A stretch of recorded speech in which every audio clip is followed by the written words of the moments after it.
Hi, I'm Emmy, and I know that you're on this video because you want to get that good ATAR at the end of this year, next year, whenever you're watching this. I know you are ambitious and you want to get that high ATAR. You've come to the right place. If you watch my ATAR reaction video, I got a 98.50 ATAR last year in 2020 through COVID and everything. So I have a couple tips and tricks to help you through everything. And if you really like these tips, I just want to say, put a subscribe down below, and that's all.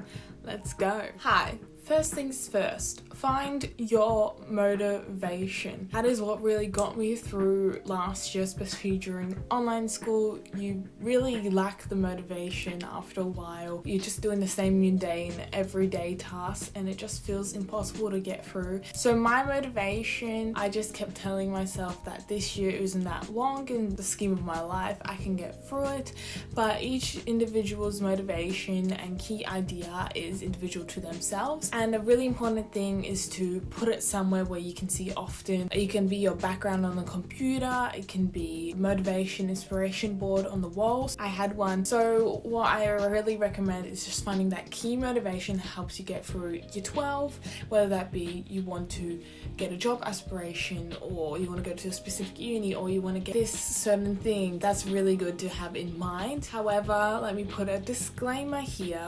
My second tip is to never put a number as a goal in terms of your tests, SACs, exams and ATAR. By putting a number that you have set, it really discourages you when you don't get that number and can lead to you lacking that motivation to continue studying and keep going out through the year. A really important thing is to not put numbers on goals because you will get unmotivated. I know a lot of people are like, I want that 99.95. They put it up on their room, they're like, yes, that is my goal. That is a goal. You can achieve that if you put your mind to it, but I recommend doing something simpler, or even just putting a goal that is not a number. I had a picture up on my wall that said 40 plus subjects, you can do this. So motivational quotes and a goal that you keep seeing every day when you wake up can help you really get that motivation in the morning when you wake up early for school to be like, I'm going to get through this day and I'm going to pay attention in my class and I'm going to get through it. I didn't put what subjects though in the poster. I just said 40 plus, you can do this. Just let it be broad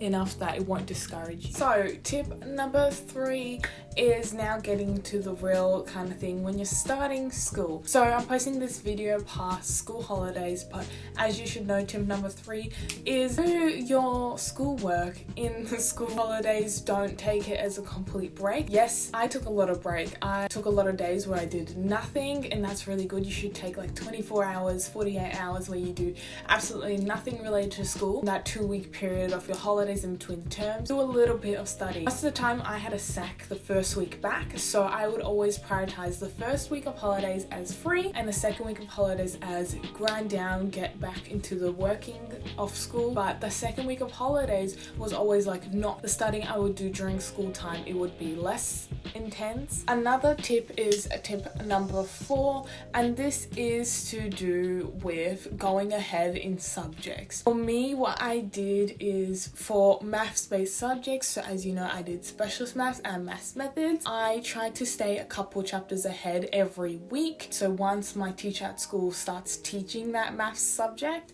or that maths chapter, I already had a brief understanding of what it was. I did a couple questions on it already, and just me listening in class would consolidate my learning that I already did with my tutor or at home by myself. That's something I really recommend, is to stay a few chapters ahead, but really consolidate that knowledge when you're at school and listening to your teacher, which should be there to teach you. Obviously, tip number 5 is to have a planner, some sort of planner where you can space out when you need to do studying and when you need to do certain assignments. For me, I had a hard copy book plan at the start of the year. Used it for a couple weeks and then I completely forgot about it and left it. But something I did recommend is I got this weekly planner that I put up on my wall. I would write what important thing I had per week. I would see that I had a test on Thursday and it was only Sunday, and I'd be like, okay, so I need to make steps every day to work on studying for that environmental science test on Thursday. I really recommend having a big, clear planner that you can see every day when you wake up of the really important things that are happening that week. Don't go into any week not knowing what is happening that week. That is something you don't want to do in year 12. You don't want to go to a class and not know what you're learning that week. My school did a rubric thing and spread it out for weeks. weeks. So I had one for environmental science, specialist maths, and some other subjects. So they wrote a unit outline of what every week and every class they were going to do. I would always check that course outline before every week on Sunday. I would go into the classes that week knowing that I'm going to learn those topics that week. I don't think it's really good for you to go to class and not know what topics you're doing.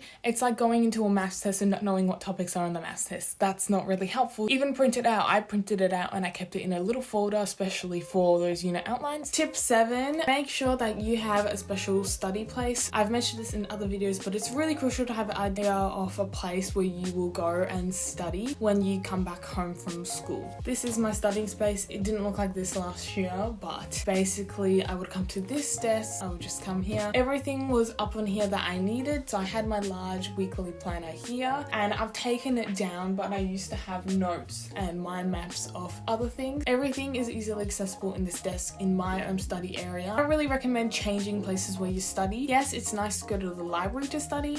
I didn't really do that because of COVID and quarantine and stuff. Really good to study in the same place, I believe, because you have everything accessible there and you're comfortable and used to it. Tip number 8 would be to make mind maps of those really heavily intense memorization subjects. So my highly intense memorization subject was environmental science. Environmental science is like biology, I believe, or geography, or anything that you need to memorize a lot for. What I really recommend is definitely mind maps. I was never a mind map girl, but until I did those mind maps, it helped me get a 48 in environmental science. So basically every key area of study, I would make a mind map for environmental science. And for that mind maps, where would I put it? I would put it on my wall on my desk. So every morning I woke up, I saw it. It's not like I read it every morning, but it was there, at least I saw it. But also when I'm sitting on my desk and I've got nothing else to do and I'm just mindlessly on TikTok or something, I could briefly look up from my phone and up there would be my environmental science mind maps. And for some reason I would just read them. And by the time it was exam period, I was looking at them and I was like, I know all this. And also when you're doing the mind map, you can test if you've memorized some of it. So you'd be like, oh, what is intergenerational equity? And you would just be like, oh, what's the definition, without looking at notes, and try and write it down in your mind map. Also for those memorization subjects, it's really key to do Quizlets.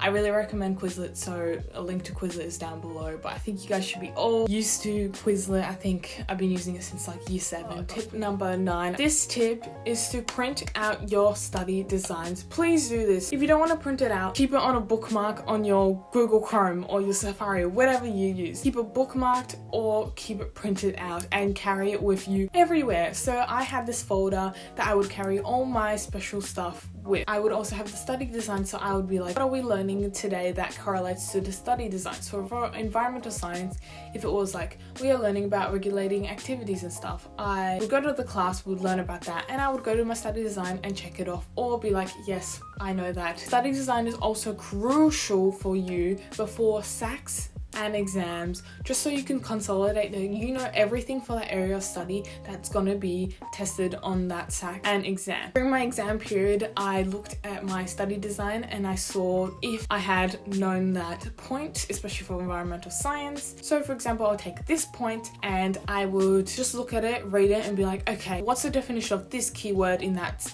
study design point? So I would do that during the exam studying period. But also if I found a point that I couldn't recall the definitions of every word in that key study design point, or I couldn't understand what's the answer if I phrased that key study design point into a question, if I didn't know the answer, then that's how I would know that I needed to study that. Tip number 10, I think, is to phrase the study design as a series of questions. So for example, study design point, I'm making it up, I don't remember them anymore, but if it was like, oh, the difference between intergenerational equity and intergenerational equity, I would be like, okay, I'd phrase this into a question and use it to study. It's like some sort of Quizlet kind of flashcard thing. So I'd be like, okay, I'll phrase this key study design point and say, what is the difference between intergenerational equity and intergenerational equity? And I will recall that. So that's something that really helped is the study design. So please look at it. Tip number 11, find a study method that works for you, not for other people, and don't copy what other people are doing. So for example, another friend didn't like Quizlets, and I love Quizlets for English words to memorize them. So yes, everyone studies differently, so don't conform to a certain studying routine that you see other people doing. So I'm not going to tell you what you need to do, but I'm just going to tell you what you can do. So something I really recommend is the Pomodoro method. This is how I got myself into studying a couple years back, so I've explained it in my other video, but you can search it up. It's very simple. It's just basically studying for a certain amount of period, get a little rest, study again, get a little rest, study again, get a big time of rest. That's one method. Another method is what I did. I just sat down and I was like, okay, I'm gonna do this long of this subject, sit down, smash it out, get a break. I was able to really get from my studying because it was something that became really a habit of mine, which I really recommend, is making studying a habit of yours, not something that you have to force yourself to do every couple of days. So I did 6 subjects and they spread out from 2 maths, environmental science, English, and then 2 sciences, so physics and chemistry.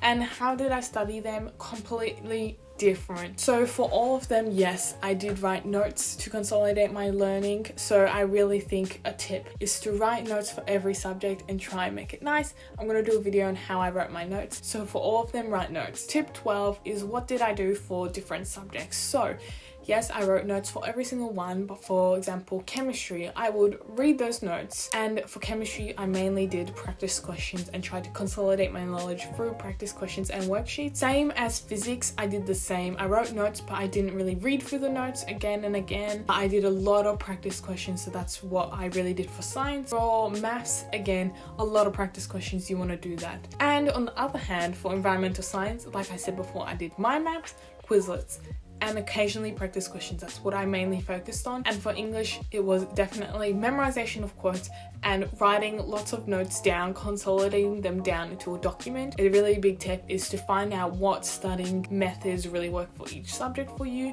and do them consistently throughout the year. Don't change it up. Don't go halfway through the year and be like, you know what, now I don't want to do any of the notes for environmental science. I just want to do questions every day. So don't change it up. Your brain will be so confused because again, it takes 30 days to make a habit. So don't confuse it. So I'm getting through a lot of tips in this video. Tip number 13, really just enjoy your 12 as much as you can. Sometimes I look back on my experience and really regret how I didn't fully enjoy it. I spent too much time in my head, too much time worrying, when I could just have faith in myself and have the courage and know, you know what, I know this and I'm gonna smash it out, I'm gonna do well. This tip is to just take courage in yourself.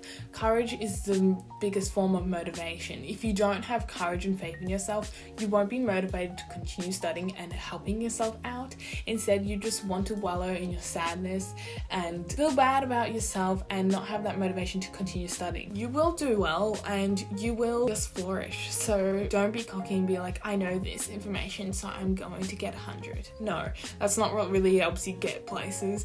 But going to those tests and SACs and exams and saying, I've studied this much and I know that I put in the work and I'm gonna do what I need to do it, and go to those exams or tests or SACs and smash it out and be like, I'm gonna smash it out. I've got faith that this answer to this question is right. Let's move on to the next one. That's what really is key. But I have faith in every single one of you guys. I know you'll smash it out and I'm always here to help. I have some notes out, so if you guys want to purchase them, I'll just put them down below. Grab them. I have notes for specialist maths, for environmental science and chemistry and physics cheat sheets. If you guys want any of them, they'll be linked below and it would mean the world to me if you purchase them. I hope you guys enjoy them. So anyway, that's the last of this tips video. I have a lot more tips, so if you guys need be, I will make another video no matter what. I'll do it. So I hope you guys are really taking these tips to heart and you guys will focus on yourself this year, and good luck to every single one of you guys. I have faith in y'all. Yeah, so if you like this video and like these tips, subscribe down. I'll put a lot more videos of studying tips, ATAR tips, how to take notes,